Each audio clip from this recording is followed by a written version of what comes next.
Hey everybody out there, Chris and Mike here with another Dark Avenger Comic Book review. It's official, we're in the single digits. Yep. 9 episodes away from 200. Mark your dates on your calendar, guys. It will be on September 1st.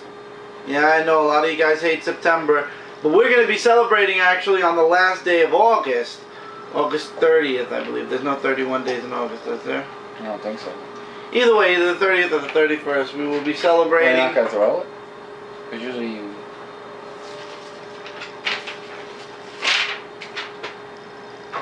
Right behind me, very nice. He complains that I throw at him. Anyway. Yeah. So we're going to have a huge weekend that weekend, and it's kind of funny that it lands on the first day of the month. But, yeah. You guys are wondering, Chris, it's Saturday morning because we're recording this in the wee AMs of Saturday or the late night of Friday, however you want to consider it. After 12 a.m. I consider it the wee morning hours for Saturday, so that's when we're recording this. And why that is because A, I had a long week at work, and B, this was my pile of books. 25 altogether. 25 books, not counting the 2 or 3. Well, you did 3. Not counting the 3, Mike. 4, didn't I? 3. Well, I don't know. We'll get through to it. But there were a lot of books, and it was a busy weekend, and then Monday came, Tuesday came. Tuesday was the live show, so I couldn't do any reading Tuesday. Wednesday was a huge day. Thursday, couldn't do it. It was just... I went through maybe 3 or 4 books at a time, so it was just a hectic, busy week. So that's why this review is really late. This was a lot of books, and I have a feeling in August, because there's a lot of doubling up going on in the summer, August is going to be a real heavy month. And then September with Villains Month is going to be another huge kind of month. So I got to brush up on reading faster.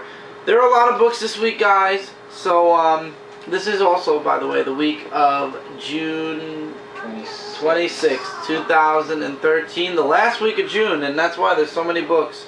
Some books I'm going to speed through. I apologize if I miss out on any details, but guys, 25 books. I'm sure you can understand if I forget to mention something here or there or anywhere. However, I do know my opinions on the books, and this was a really good week, minus 1 or 2 little hiccups, so to speak. The week... Number 2 of 10. Really enjoying this book. If you guys are into horror, we talked about this on the live show. The mer person that's in this, that's the antagonist, apparently has some type of a psychic ability. There is nudity in this book, so once again, this is definitely, even before this issue, the last issue, this is definitely not an issue for children. Artwork definitely fits this book. You learn a lot more about the main character and how she might be connected to the mer people. You find out that this thing has the ability to attack people in their dreams or while they're unconscious. And it's just an epic, epic tale. And they actually show you how they found it and what's been happening since. So this was an excellent book, and really looking forward to the next issue. Definitely an indie book you guys should be checking out if you are into the horror genre. We said this on the live show, it's like a Freddy Krueger book. Because this thing attacks you while you're asleep. And then it eats you. Or it kills you by Freddy Krueger eating just you. kills you in the nightmares. Doesn't eat them. I don't know. Excellent book. Excellent book. That was from Vertigo. We have 1 book from IDW this week, and then we go into the big 2. Teenage Mutant Ninja Turtles, issue number 23. City Fall, issue 2. It's split into 2 parts, and it's kind of ironic because they actually, and I love the artwork in this book, and I love how it mirrors, one mirrors another. Casey Jones is in the hospital being treated for the wounds that were inflicted on him by Shredder, while Leonardo was captured by the Shredder, and... Again? No, this is the first time. Oh. And Kitsune basically uses her magic to manipulate and change Leonardo's memories and make out that Splinter's the bad guy, Shredder's the good guy, and all the while there is a scene with April and Angel where they're talking, where Angel's talking about when she met Casey. Casey's father shows up, but quickly leaves when she hears Angel say that it should be the father and not Casey in the hospital bed. Also, a little spoiler here, Casey's never going to play hockey again. Why? You got to read the book to find out. And all throughout, you see Kitsune changing and manipulating Leonardo's memories. And yeah, Leonardo has been going to do a lot. And there's also a part with old Hob. That I don't want to spoil. Leonardo's got really a lot going on in this comic. Yeah.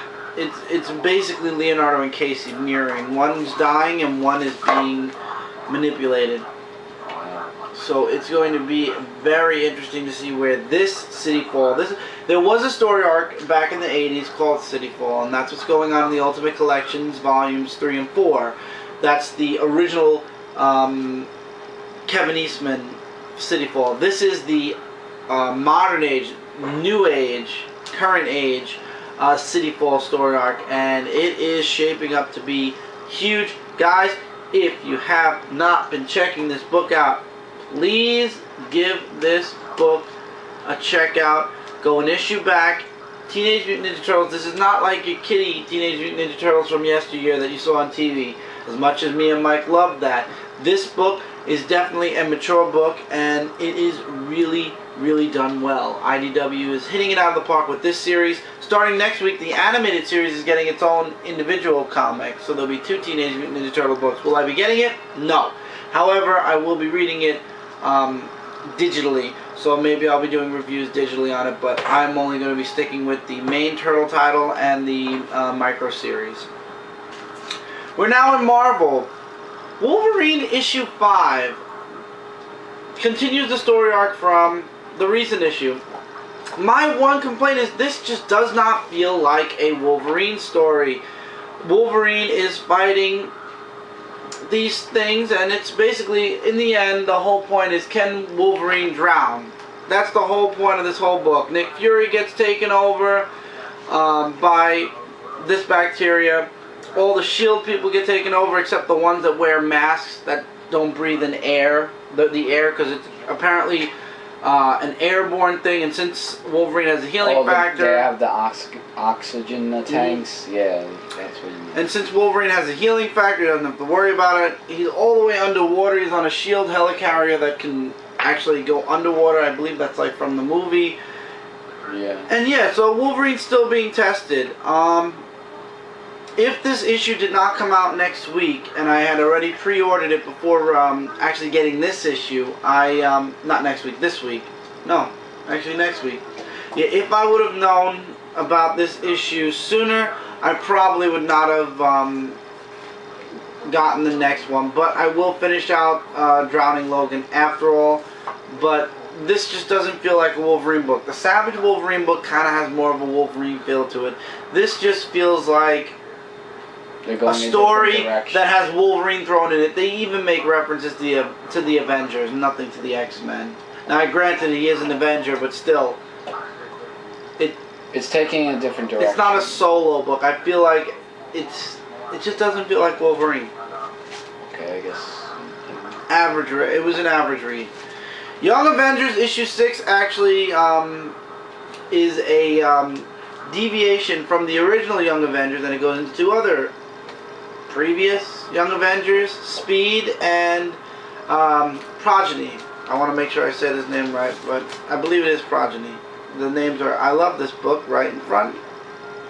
Yeah, Progeny. He was once a mutant. I love how it says it right here for you. One genius, depowered mutant, and Speed is basically a super speed character. And they both work for this company, and it's funny because you get these little, I like the way they set up Young Justice. A lot of people don't like it, but I do. Young Avengers, you mean? Young Avengers. I said Young Justice. I knew it. I always say Young Justice. I don't know why. It's because I'm angry. The series should still be on TV. So, these two quickly make friends with each other, and then it turns out there's some type of a break-in, and the person who is breaking in, so to speak, looks just like the Patriot, who was also, I believe, a Young Avenger, or he was in the Crusades, the Young Avengers Crusades, and he actually takes Speed, and Progeny says, give him back, and he's like, okay, accept, and he hands him the glove to put on. He's like, I'm not wearing that, and he's like, denial, and that's it. So, no Kate Bishop, no Young Avengers. This is just the two guys you see on the cover here, and one of them gets kidnapped by the end of this issue. Going to be really interesting to see where this story arc goes. I'm liking Young Avengers. I know a lot of people aren't used to this. Once again, I've never read a Young Avengers book up until this point. So I guess it's kind of like Earth 2. Those people who are upset because they like their JSA. For me, it's a brand new JSA, and it's the first time I'm reading it, so for me, it feels okay. Same thing with Young Avengers. I am looking forward to seeing where this whole thing goes. However, for some people, they don't like it. For me, I'm actually enjoying Young Avengers, and to be honest, I'm not enjoying that many Avenger titles as is already. So, to enjoy an Avenger title until Mighty Avengers comes out is a huge plus. Hawkeye 11, what could be said about this issue? It's basically everything that's been going on in Hawkeye in the eyes of the dog. And there are no words. Like, there are words here and there, but it's basically you're hearing it like a dog would. So it's the dog's point of view, and in the end of the book, the dog ends up going with Kate. And you get it's a fun read. It's a very fast read, and definitely you could get through this book in about 5 minutes. If you're like me, you can get through it in about 2 or 3 minutes because there's nothing to read that you haven't read before. You do get through the pictures a little bit more of a understanding of what's going on, but once again, I do like the layouts. I like the artwork. The artwork was what was needed to make sure that this book was a success. And once again, with this book, the artwork just fits perfectly. And it was a really good read. It was a funny read. And once again, feels like a filler. I feel like the last issue got you to know the antagonist that's in the apartment right now. This issue gave you the dog. Next issue, the next cover, Hawkeye is coming out in 2 weeks. It looks like we're moving forward finally with the story, so I'm looking forward to seeing where the story is going to finally go, because we haven't moved forward now for 2 months. 2 months? So, 2 months. This is the second month in a row Hawkeye has been just literally a filler book. So I would like to see things move forward finally. Unless it's playing a future story for something. Because, I don't know. It could be a reason for something. All New X-Men issue 13. This is the first Marvel book that questions continuity. While all this is going on, while what happened with Alex Summers and Scott Summers, it turns out that morning, Alex Summers made his M speech, and as a matter of fact, they actually are very nice in this book. And they actually, if you don't read Uncanny Avengers, you get Alex Summers' speech at the end of the book. But anyway, they're watching it on the Blackbird, and I love how, where was it? Scott Summers from the past, young Scott, is actually saying, where was it? I want to make sure I find it before I say anything. Was it that one? No.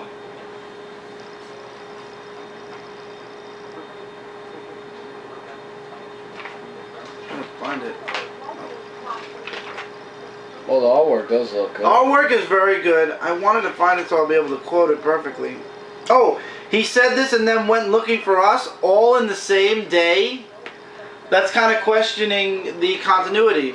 Because, as we all know, after Age of Ultron, there is no continuity in the Marvel Universe anymore. They put it right out in front of everybody, and this is from Age of Ultron issue 10, that the continuity and the universe is basically fissured now. There was a huge crack that happened, and that's how 2099 Spider-Man's coming, all new X-Men.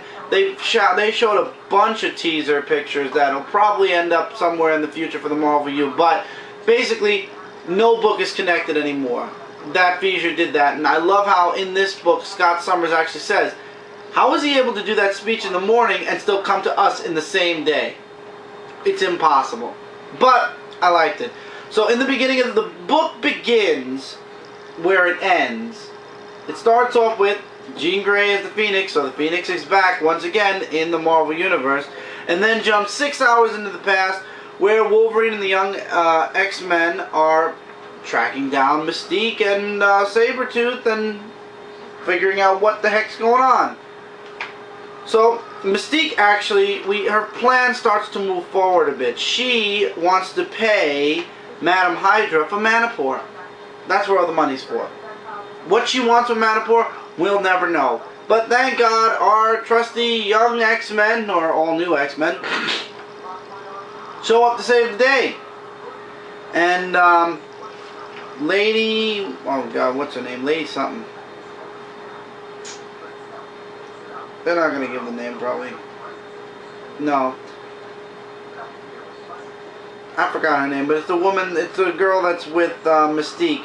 Changes into Jason Wang. Lady Mastermind.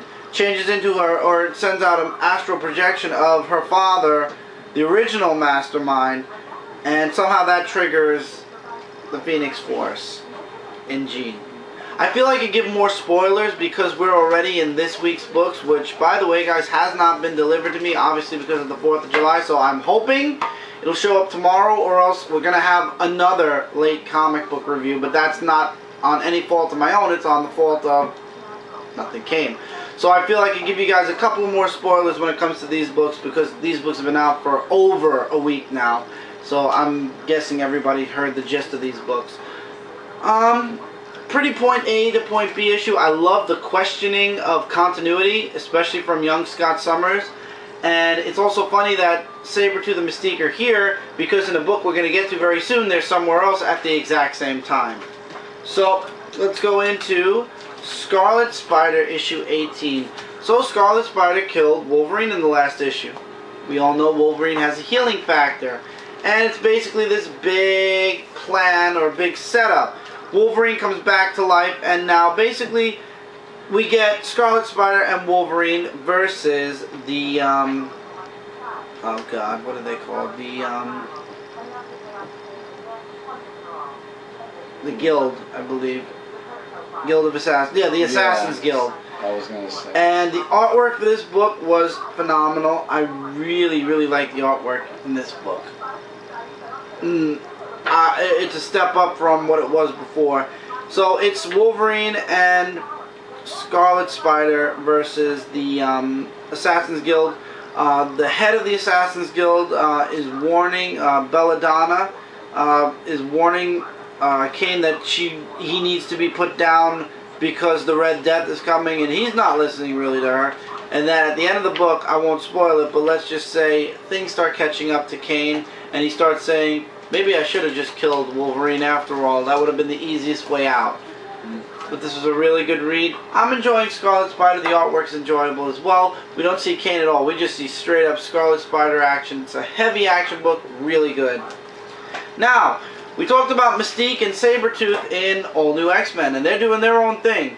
However, in Wolverine and the X-Men issue 32, they are the heads of the Hellfire Club, and they are in the Hellfire Club at this very moment. And it seems like one of the former Jean Grey staff members is starting to question if being in this school was, or changing to the Hellfire Academy was a good idea. Quentin Quire is getting the snot beat out of him, and we do get a little bit into the origin of Philistine. And Wolverine's on the hunt for Cade Kilgore. He's using the BAMFs even to help him out, because he's just BAMFing all over the place looking for clues. And once again, we saw Sabretooth in the last issue. However, Sabretooth is, I want to try to find a picture of Sabretooth, and I'm not. Sabretooth is at Cade Kilgore's school. How is that possible? Easy. Continuity is broken and does not matter in the Marvel Universe anymore. They basically wrote themselves a reason and a way out for any continuity mix-ups, and here's Mystique. So, continuity doesn't matter when it comes to books anymore, or certain books at least. So, spoiler alert here, Toad is starting to question everything with the Hellfire Club, and he's actually starting to, I believe, by the next part, because we only have 2 more, oh no, we have 3 more. We have 3 more parts to go. Toad is going to turn on the Hellfire Club and try to help Quentin Quire out. But Wolverine finally is getting ahead of the game and finally found his lead to find out where exactly Cade Kilgore is. And it's gonna be huge when the Jean Grey School attacks the Hellfire Club. And we all know that the Jean Grey School isn't gonna go anywhere for this series, especially with Battle for the Atom happening in a mere 2 months. Wolverine and the X-Men will be sticking around for a long time. Really like this story arc. Highly recommend for those of you that jumped off of Wolverine and the X-Men because of the few faltering story arcs. Now is definitely the time to jump back on. Just go an issue back and start from the beginning. You can even get the prequel, which was 2 issues back. With the ink running again on my Nova cover, Nova number 5, the conclusion to the first story arc. This is the last issue with Jeff Loeb and Ed McGuinness. An amazing team. I don't know why. They only stick around for like the first story arc and then they disappear. So, it is young Nova, Sam, versus Titus. And Titus has Sam's helmet. However, Sam gets it back in the most unique way there is. And the artwork in this book is spectacular. Sam threatens Titus with the nullifier. Sam's mother knows that Sam is now a Nova. Artwork, splash pages are awesome. Sorry, I know I take breaks in explaining the story because of the artwork, but the artwork is awesome. Watcher's in it, and Sam and his mom finally have, his mom basically doesn't confront him, but they talk about Sam's father and what the future holds for Sam. And we also find out the final fate of his father in the epilogue of this book. I will not spoil that here. If it has not been in-depthly reviewed on ink, I will probably, if I don't get my books tomorrow, I'm going to have a lot of in-depth reviews, but if I get my books, I'll probably do a Speed Force and a couple of in-depths. But this book was a really awesome read this week, one of my top favorite books from Marvel right now. Definitely something to check out. However, Mark Waid's Daredevil, issue number 27, was spectacular. Daredevil figured it out. Well, Foggy honestly figured it out, but Daredevil followed through. And Daredevil basically plays blind man bluff with Bullseye. Ikari tries to attack, and he basically takes his pole and says, "You come any closer, I'm going to jam this pole right into his eye," and he's dead. And Bullseye is like saying, "Do you think I don't have a backup plan? You don't think I have agents watching over your family and friends?" He's like, finally, after X amount of issues, so many issues of Daredevil being like 20 steps behind, finally Daredevil has his own friends and people watching out for his friends and family. Is that the Peter Parker Spider-Man? No, this is the Doc Ock Spidey. You got the Doc Ock Spidey, you've got Ant-Man watching over Foggy, you've got Iron Fist keeping an eye on the office, and you have Black Widow taking care of his ex-wife. So it's all up to Ikari versus Daredevil. And at first, Daredevil thinks, you know, even though he had the one-up on Ikari for a little bit, he was going to win. And he started losing. And then he figured out a way to actually beat Ikari. However, at the cost of poor Bullseye once again. So now basically Bullseye is a living brain. How did that happen? You must read this book. It was fantastic. Best part was in the end where Matt's friend Foggy, after so long of thinking that Matt was crazy, says, "I don't think you're crazy, Matt. I think you're fearless." And the artwork in this book was really, really amazing. Spectacular read. 5 out of 5. My book of the week from Marvel. Mark Waid is just continually hitting it out of the park with Daredevil. Love this book, and I would highly recommend you guys check it out. Start from the beginning, though. Go trade paperback form. Or start with the next issue. The next issue probably will start a brand new, fresh start for Daredevil once again. Mark Waid has just been spectacular on this book. Guardians of the Galaxy issue 4. We find out here that Gamora has a hit put out on her. By whom, we don't know yet. Also, Star-Lord's people, I keep messing up their names, the army, the Spartax army is now looking for the Guardians of the Galaxy, and they actually find them in the bar that they're at, and there's this huge fight that breaks out.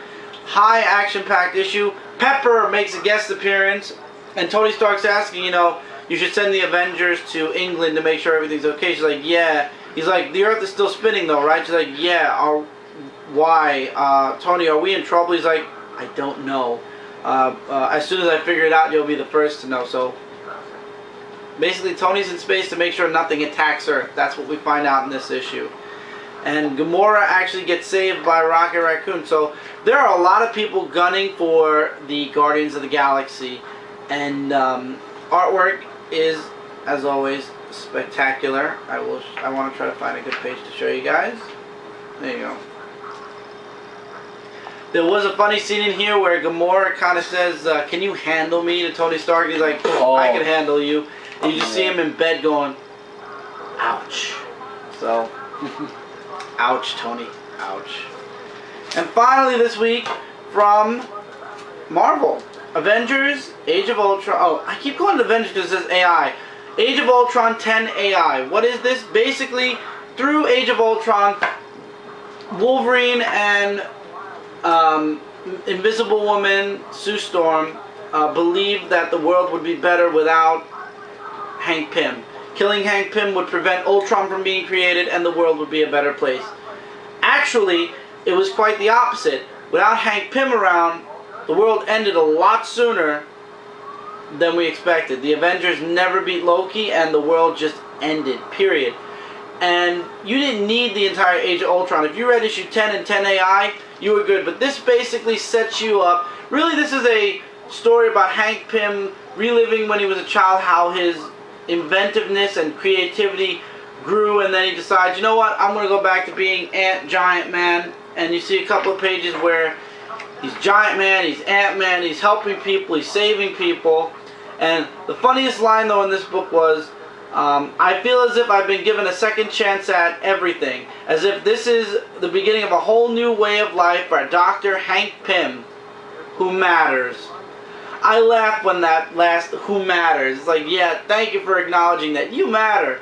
It took you freaking how long has Marvel been around? It took you about 30, 40 years to figure out you matter. Good job, buddy. And then you get the epilogue, which actually leads into, and this is why I keep calling it Avengers Age of Ultron, it leads into, you go behind the camera, it leads into Avengers AI #1, and because this was a really spectacular issue written by Mark Waid, damn you Mark Waid for making me want to buy other books, I decided that I would be checking out Avengers AI issue #1, so look forward to that next week, or this weekend, or you get the idea. The next episode, I will have Avengers AI #1 after all. So if anything, this book gives you a little bit more into Hank Pym, past and present, and you get the epilogue that leads into Avengers AI. So if you're getting Avengers AI and you're interested in the epilogue, plus a little bit into Hank Pym, this is the book for you. If not, it's absolutely skippable. It has nothing to do with Age of Ultron. It's basically the ramifications on Hank Pym from Age of Ultron. So basically that's it. Alright guys, we went through Marvel, we went through the indies. Stay tuned. When we come back, we'll go through all the books I got from DC. So stay tuned. We'll be right back after these messages.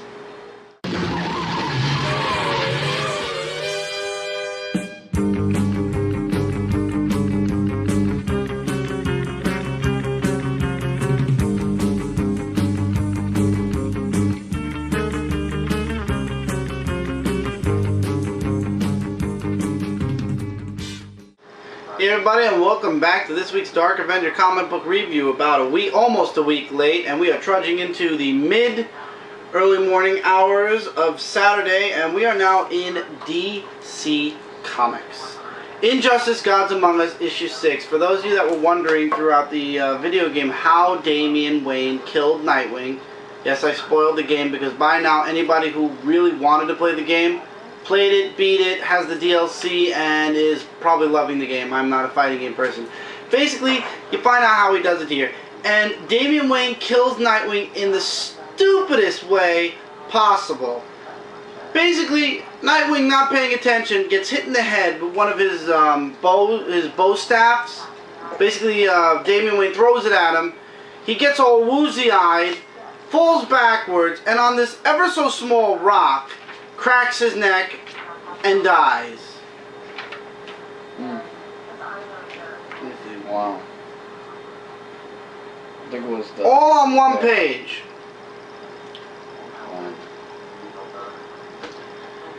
So I found it comical how Dick Grayson died. However, the impact on Batman and what Superman tries to do to, you know, convince Batman that he's right.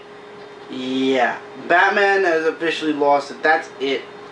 Batman is done, and Superman's still just continually growing more and more into the person we know in the video game. And Batman basically sets up his underground movement against Superman to be continued. Guys, the game has been out now for well over 3 months or 2 months or however long. This was supposed to set us up for the game, and then, from what I believe, it was supposed to be a mini-series that had a the end or a to be continued in the game. This book is slated all the way through until October so far, with no end in sight. Maybe it's going to be a 12-issue maxi series. That's what I'm predicting. However, if it is, this is the halfway point.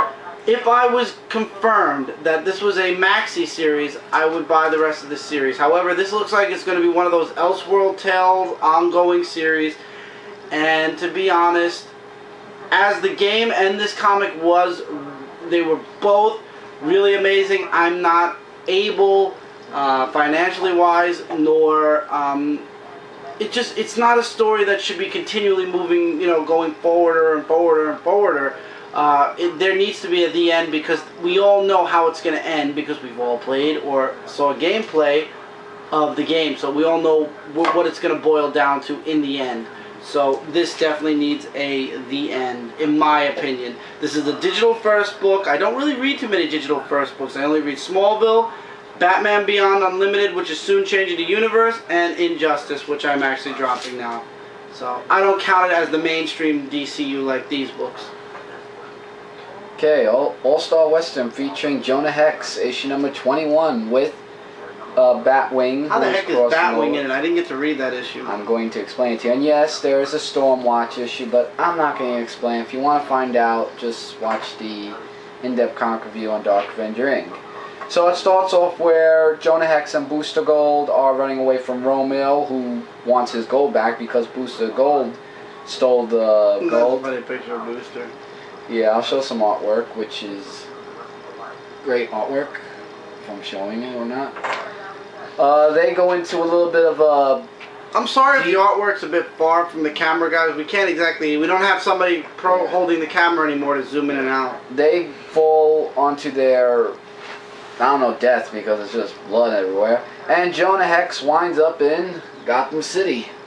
Present Gotham City. And we all know, if you're in Gotham City, then sooner or later, you know that when the whole policemen come, there is Batwing. Or somebody from the Bat family. It just happens to be Batwing. Yeah, and him and Jonah Hex have this fight. And they have a dialogue of all that. And in the end, I was like, wow. Jonah Hex was taken to Arkham Asylum. That's what made my jaw drop the most, really. And just to give a little brief artwork. Yeah, it's just blood. I guess this is good. It's just about escaping the vampire. Dr. 13 had some type of thing to get rid of the queen. If you want to know what that is, you just have to read it to see if you want. But really, I don't know why they're adding so much to the story. I mean, I like All-Star Western because this was one of my favorite comics of the week, next to the other ones. You could skip Stormwatch if you want, because it's just maybe it might get better. It's a backup story. You don't really need it. I don't even know why they're putting it in there, but it's a definite pickup though to see. The next issue, I can't wait to see how he's gonna get out of Arkham Asylum. The Flash, issue number 21. Basically, the Flash chasing after Kid Flash. That's the entire issue. In a nutshell, in a whole, this is the issue. See that? That's the whole issue. And then finally, when the Flash catches up to Kid Flash is just a jerk. This entire issue. I mean, there are stronger words I can use, but I'm just going to say he's a jerk. And he's like, look, I'm sorry I didn't ask to borrow your name. And he's like, maybe we're related. He's like, ew, no, we're not related.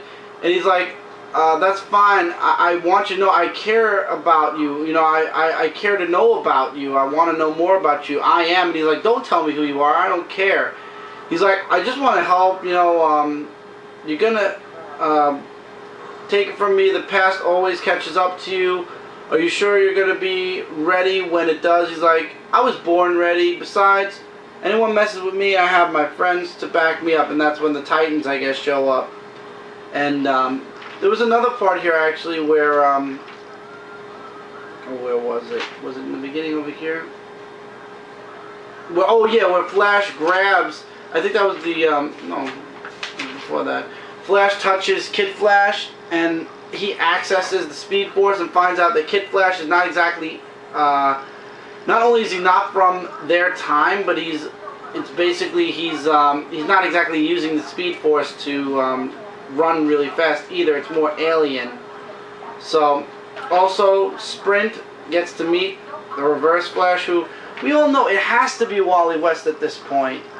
I think I would be more shocked if it wasn't Wally West. Then who would you think it would be? I don't know. I'll be honest. I think I'd be shocked if it was anybody but him. And I think it's really setting up to be Wally West. I think that DC's really... Everybody's predicting Wally West. It would be a huge twist of fate if it wasn't Wally West as the Reverse Flash. But at the same time, who wants to see Wally West as the bad guy? Yeah. Definitely not me. But beside the point, this was basically the issue. Flash chasing Kid Flash.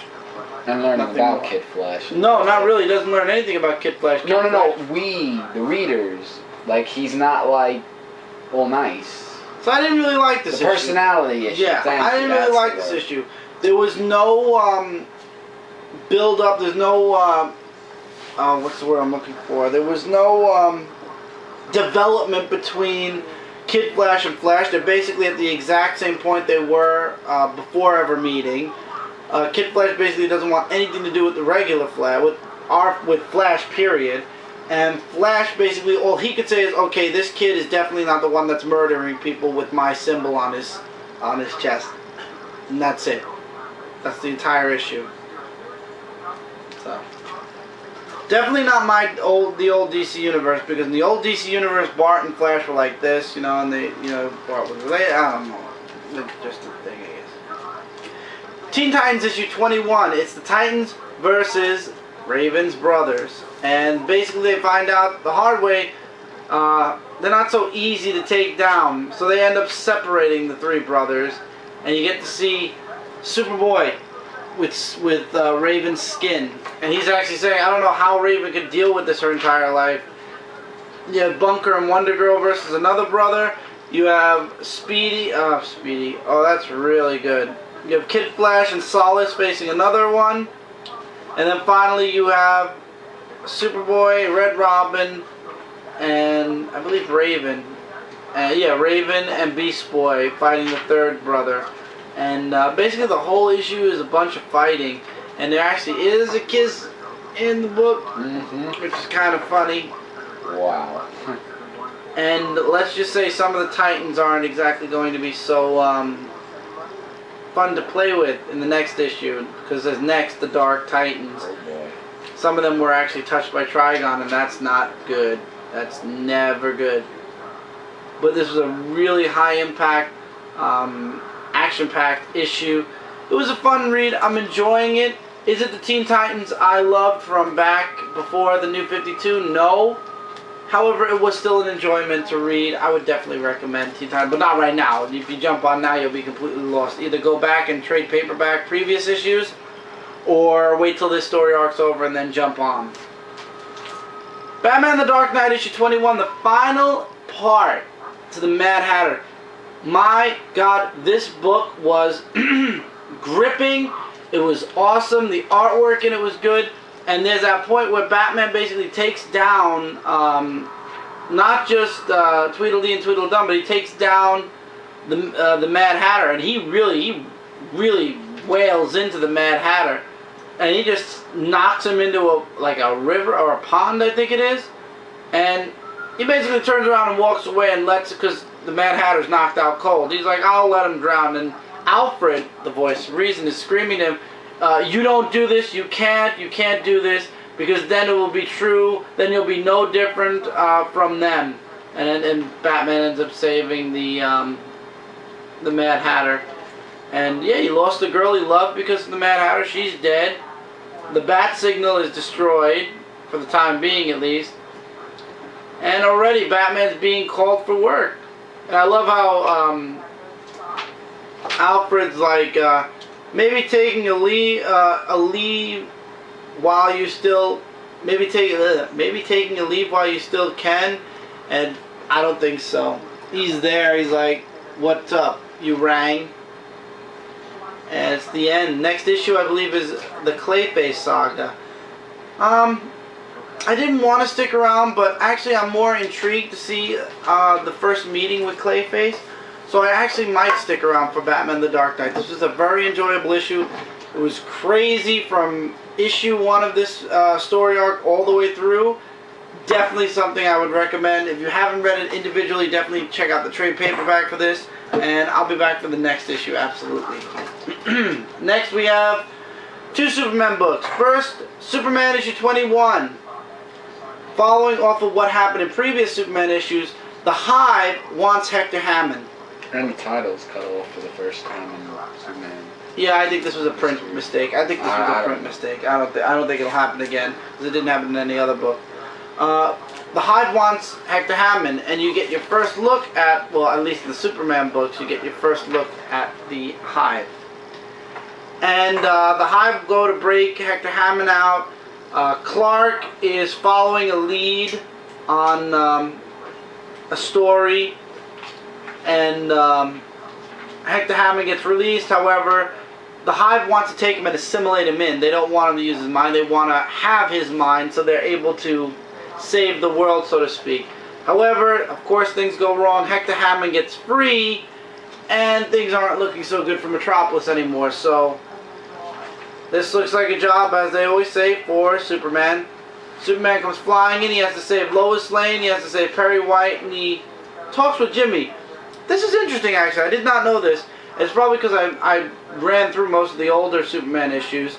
Apparently, Jimmy Olsen's parents died, and he now has, they left him over $1 billion. Wow. That's what I said. And the book ends with Hector Hammond, also Perry White, confronting the head of the Hive, the House of the Hive, basically. He's like, hello, I'm told you were looking for me. To be continued in the wake of the Mindstorm. So it was a very interesting issue. I left a few things out here, there, and everywhere, but looking forward to the Hive versus the Superman family, minus Supergirl, because Superman and Superboy at some point are going to be colliding again with Hive.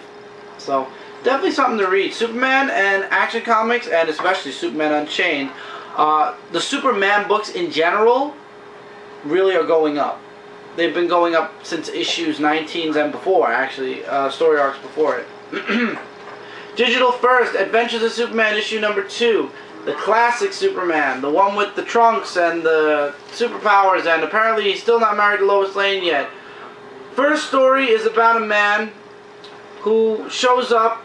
He's everywhere where Superman is, and he's like, you know, people are intimidated by you because you make everybody look weaker. There's always a Superman that makes you feel weaker or less of a hero than what you are, and then later on he's like, I was wrong. You know, we all are, I loved it. The colorful costume, the incredible powers, that's all window dressing. It's not what you do, it's who you are. You're the embodiment of the very best in us, our inspiration to strive harder and aim higher. I understand now in a way I never have before, that we're all, each and every one of us, Superman, if we'd only realize it. And that's when Superman goes and saves the day. It was a fun first issue. And it turns out that it was just a hallucination. This guy is actually building a Superman theme park, and his brain kind of got into the Superman universe. Next one was a fun read. Clark and Lois have a bet. Who can get the front, what was it, the byline? Who can get the byline for the day? And every 2 seconds where Clark's trying to get to where his big story is going to be, he gets called off. First the zoo, then Toyman, then Lex Luthor, a dinosaur, a train, all these other things, all these huge things are happening, and, you know, it calls for Superman. And all throughout, Lois Lane's following. In the end of the story, though, long story short, Lois Lane gets the byline for the day. Clark Kent gets the late edition byline. So basically, Clark won, but at the same time, yeah. But they both celebrated. They went out to eat. The last story I really wasn't too much enjoying because the artwork was a bit sketchy. But it was a nice read. It was about choices and all for the best intentions. And this boy basically ends up like Superman on I'm not either. That's why I really couldn't. This was the last book I read. I'm sure you guys can tell because I have no idea about the last story because the artwork deterred me so much that halfway through I just decided, forget it, I got a comic review to shoot. I'll just, you know, say that the artwork was interesting and that's that. So the artwork was interesting, but because of the artwork, the story just didn't hold me. However, the story, from what I've read of it, really interesting. But this is definitely a fun read, classic Superman costume, definite high rating. But once again, this does not take place in the regular DC universe, so can't rate it as far as the universe. But as far as the digital first, this was definitely my #1 pick from all the digital first, including Smallville. Red Lanterns issue number 21. Red Lanterns is finally one of the best Lantern books out there. Why? The guy on the cover. Basically, the undercover agent for the Green Lanterns was found out and killed, and we all know Hal Jordan is, you know, the leader or the head now of OA until the Guardians are ready to take over, and he wants Guy Gardner to go in as a spy, and Guy Gardner doesn't want to. Then he considers it, and then finally he says, okay. And then there's this Atrocitus is like, do you take me for a fool? You think I'm an idiot? And then there's this huge fight between Guy Gardner and Atrocitus that happens. And basically Guy Gardner in the end, we all know this because we've all talked about it, after a huge bloody fight, ends up taking Atrocitus' ring and once again becomes a Red Lantern. It's going to be very interesting to see where things go from here. Will Guy Gardner be the leader of the Red Lanterns? Will Hal Jordan be able to save Guy Gardner from the influence of the Red Lantern ring?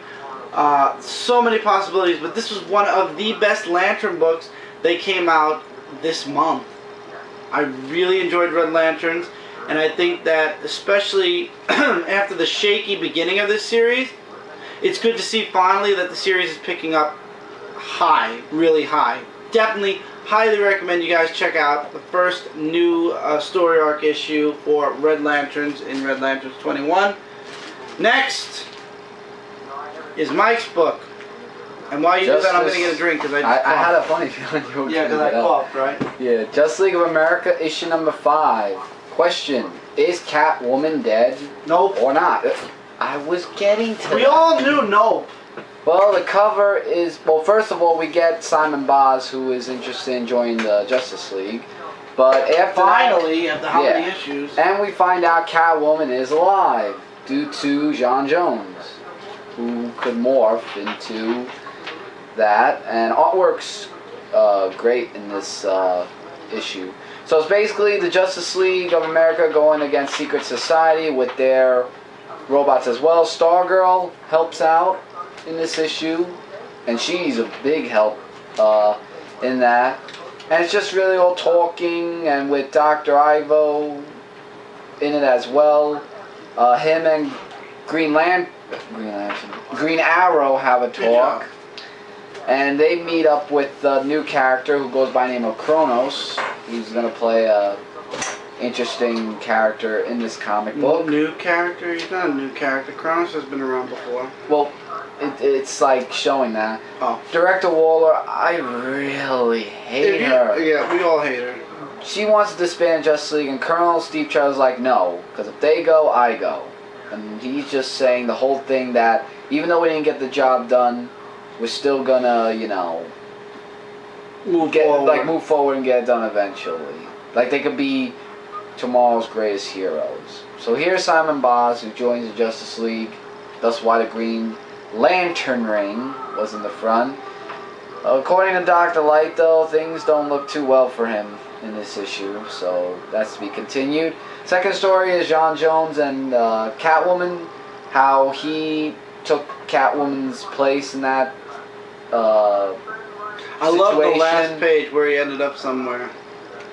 Who? John Jones in the last page. Yeah, he meets up with Doubt, I think that's how you say it, and they talk about his childhood and everything that's happened, and this is how it ended. John Jones in Metropolis. Yeah. If you want to find out more, like I say always, just check the in-depth comic review. The cover is misleading though. Of course. But it was still a good issue, and I recommend you get that because it's going to relate to the whole Trinity War, which is upon us in DC Justice League comic books in that sense.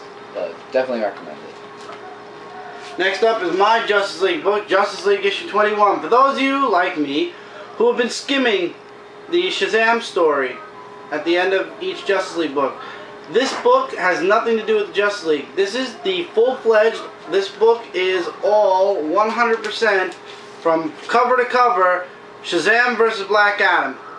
This is the final part of the Shazam story, if you're not getting what I'm saying here. So, you get a nice page of the Shazam family, because apparently Shazam is able to, or through Shazam, he's able to give the kids, or his friends, the wizard powers, although I kind of question it because there used to be just Mary Marvel and Captain Marvel Jr. But basically this book is an all-out fight between Captain Marvel and Black Adam, and Captain Marvel actually figures out a way to outsmart Black Adam and of course win the day. I would like to see, honestly, after reading this issue alone, with this artwork and this story, it would be really interesting to get a full-fledged Shazam story comic book. Or have Shazam join the Justice League of America, period. And that would be awesome also. I wouldn't mind seeing... Simon Boz, so No, that's the Justice League of America. I'm saying let Shazam join Justice League with Superman, Batman, League. Oh, I thought you said of America. No, maybe I did by accident, but... This was a really nice read, high action packed. If you haven't been reading the Shazam story though, you're gonna, actually, you won't be lost. I was skimming the series and I felt pretty comfortable after a little bit reading the book. You really don't get too lost in this issue. It's a straight up fight between Black Adam and Captain Marvel. A lot of people say Black Adam's dead. I say he's still out there. You also get to see, oh God, what was his name? I forgot. I love how I remembered that I forgot. The Bug, and well, if they want to know, they can read it. Dr. Sivana. Oh. And Mr. Mind. Sorry, and Mr. Mind. Dr. Sivana and Mr. Mind make a cameo in the last page of the issue. So maybe Shazam will be joining the Justice League. I don't know. This has nothing to do with Trinity War. The next issue, however, will, because the next issue comes out in 2 weeks. And definitely an awesome read, high action impact. I loved it, even though it wasn't the Justice League. was worth it. I wish Shazam would get his own comic book. I really do. I think it would go over really well. And I wasn't too much of a fan of the Shazam story up until now, so. Our last comic book I'm reviewing this week is Justice League Dark, issue number 21. Isn't it funny we have 3 Justice League books in one sitting? Yeah. Well, it all leads to the Trinity War.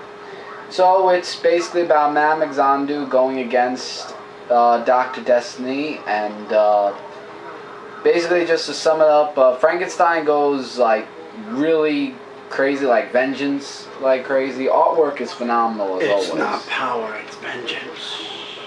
It's not vengeance, it's punishment, you mean. That's the Punisher. You shut your mouth. So Flash makes a little appearance in this. Again. As he does in later. I think Flash is going to end up joining the Justice League Dark maybe at some point. Madame Xanadu finds out, like you find out more about why she left her son, for what reason. The Swamp Thing comes back thanks to our good friend Dead Man, who actually helped him out.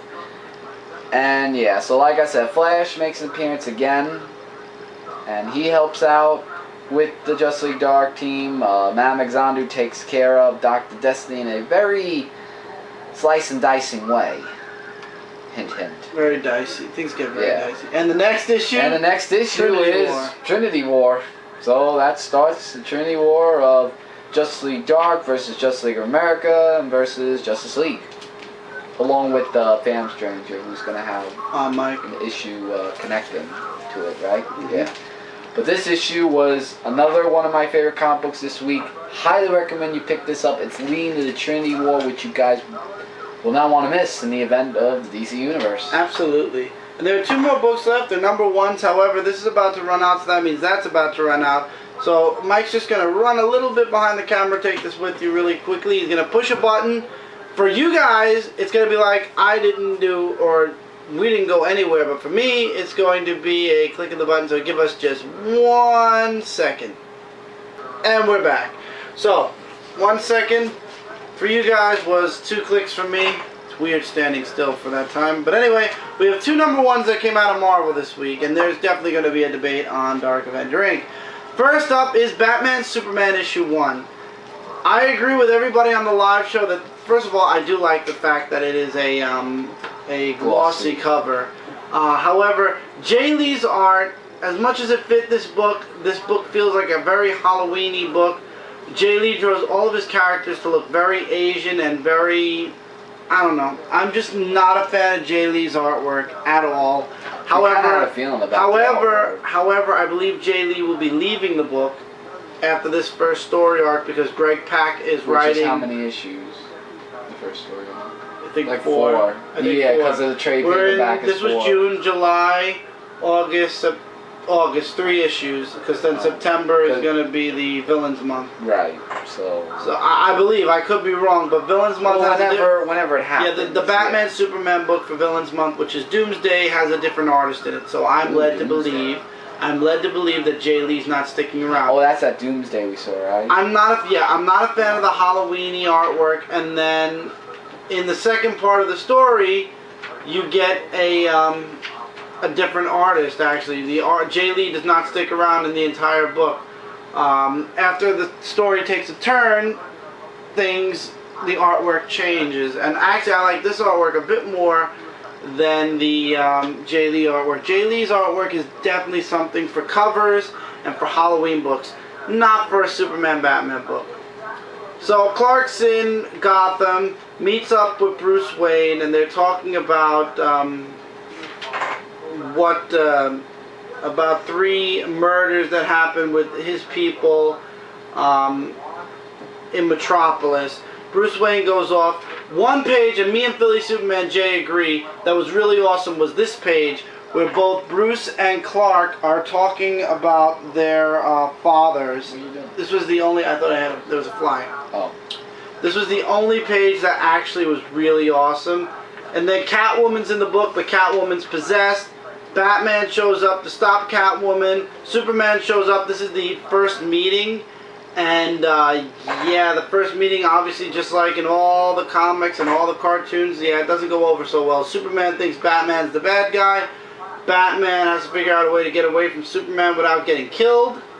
And apparently this new villain, whom we're going to find out about soon, triggers something, and guess what? Time travel.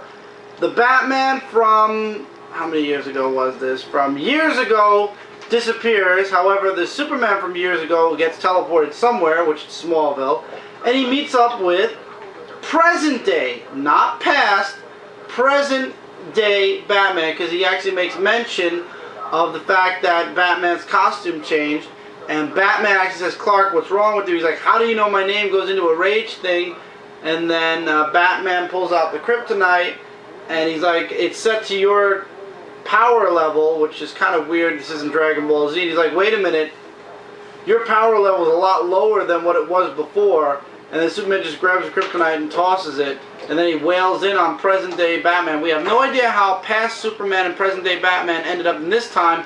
And what is this time? This time is the way distant past. So Batman was sent back far into the past because he's a present-day Batman. Superman was sent back to the recent past, and I'm sitting here going, what the hell's going on? So past Batman, we don't know where he is. Present Superman, we don't know where he is. But apparently past Superman and present Batman are in the way distant future in Smallville, where Superman meets up with his father, Pa Kent.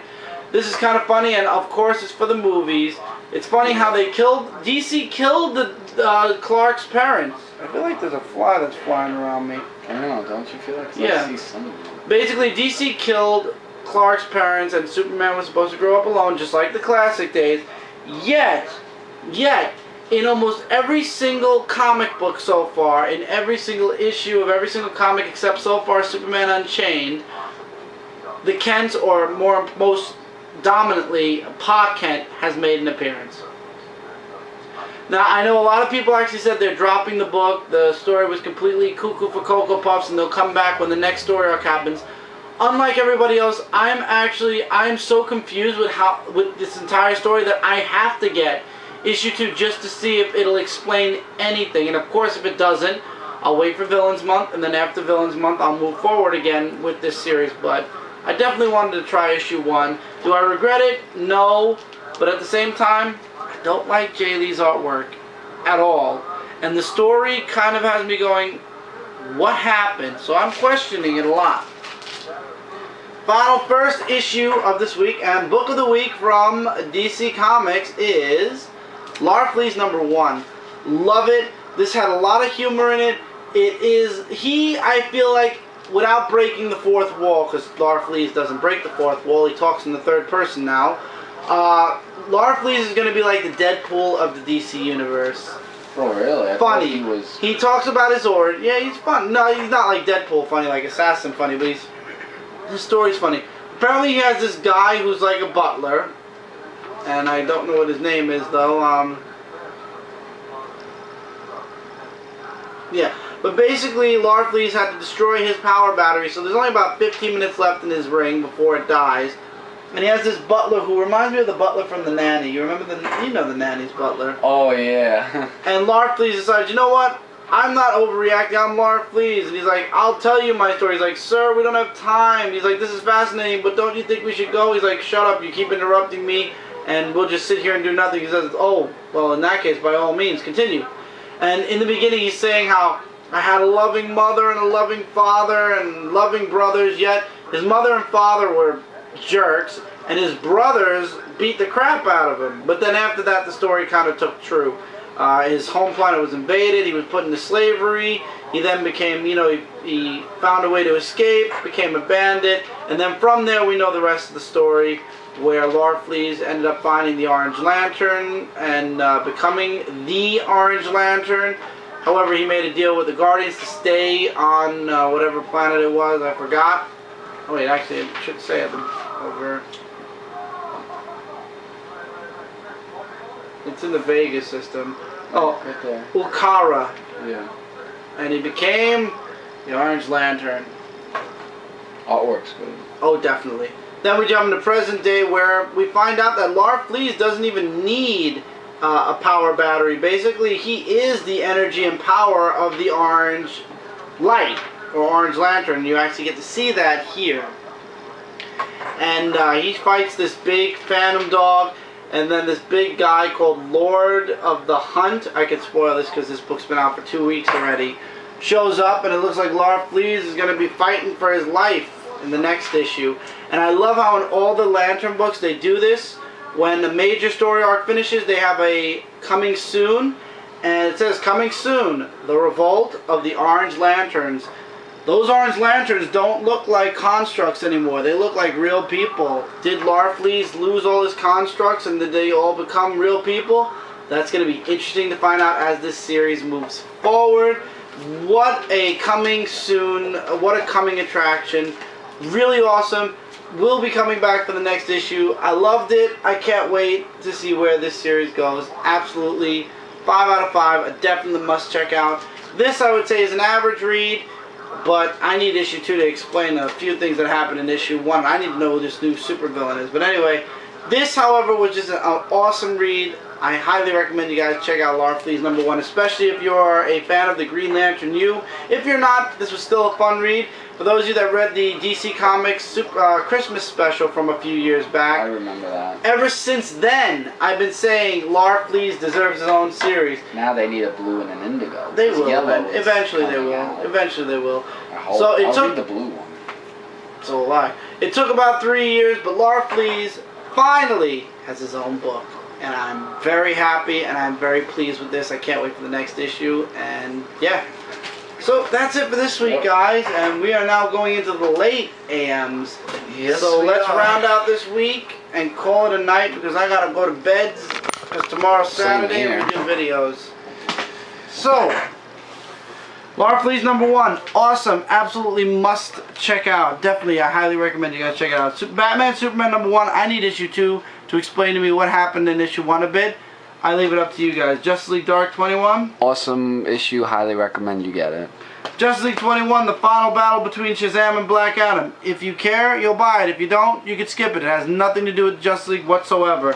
Justice League of America 5. Covers Miss Lean, Catwoman's alive. Called it. I know. And good issue. Definitely check it out. Red Lantern 21, one of the best books this month that have come out from any of the Lantern books, except Larfleeze, which is my pick of the week. However, Guy Gardner is definitely going to bring Red Lantern's popularity way up, in my opinion. Adventures of Superman #2 was a really good read. Definitely one of my highly recommended digital first comic books. Superman 21 was, once again, I leave it up to you guys. It was pretty good. Batman the Dark Knight 21, the final parts of the Mad Hatter are really good. Definitely something I would say check out in trade paperback if you haven't been collecting. If you have been collecting, definitely a good recommendation. Teen Titans 21 was interesting. I leave it up to you guys. Flash 21 was the Flash chase and Kid Flash. I leave it up to you guys. Jonah Hex. Great issue. Definitely can't wait for the next one. Issue 21. Injustice Gods Among Us issue 6. I see no end in sight. This does not need to be an ongoing series, so I'm done with this issue.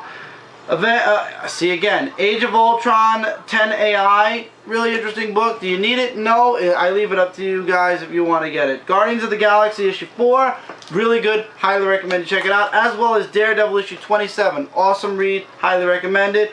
Nova issue 5, once again another book I recommend you guys check out, really good. Wolverine the X-Men number 32. If you left the book, definitely jump back on now, it's awesome. Scarlet Spider issue 18. Good artwork, interesting story. I leave it up to you guys. All New X-Men issue 13.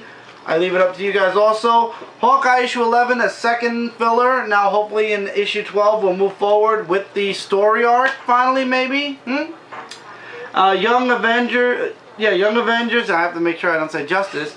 Issue number 6, looking good. I'm enjoying the series. I leave it up to you guys because a lot of people don't recommend it. Wolverine issue number 5 does not feel like the Wolverine comics I used to read. It's okay.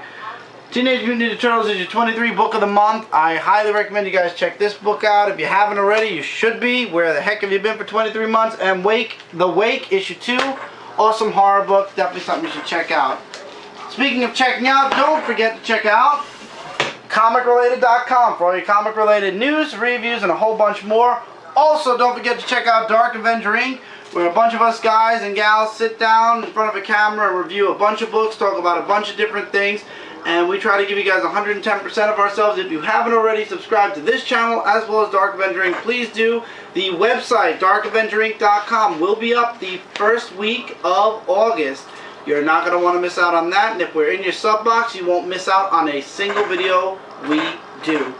Thank you guys so much for sticking around for this video, for this review. Hopefully the next review will be on time.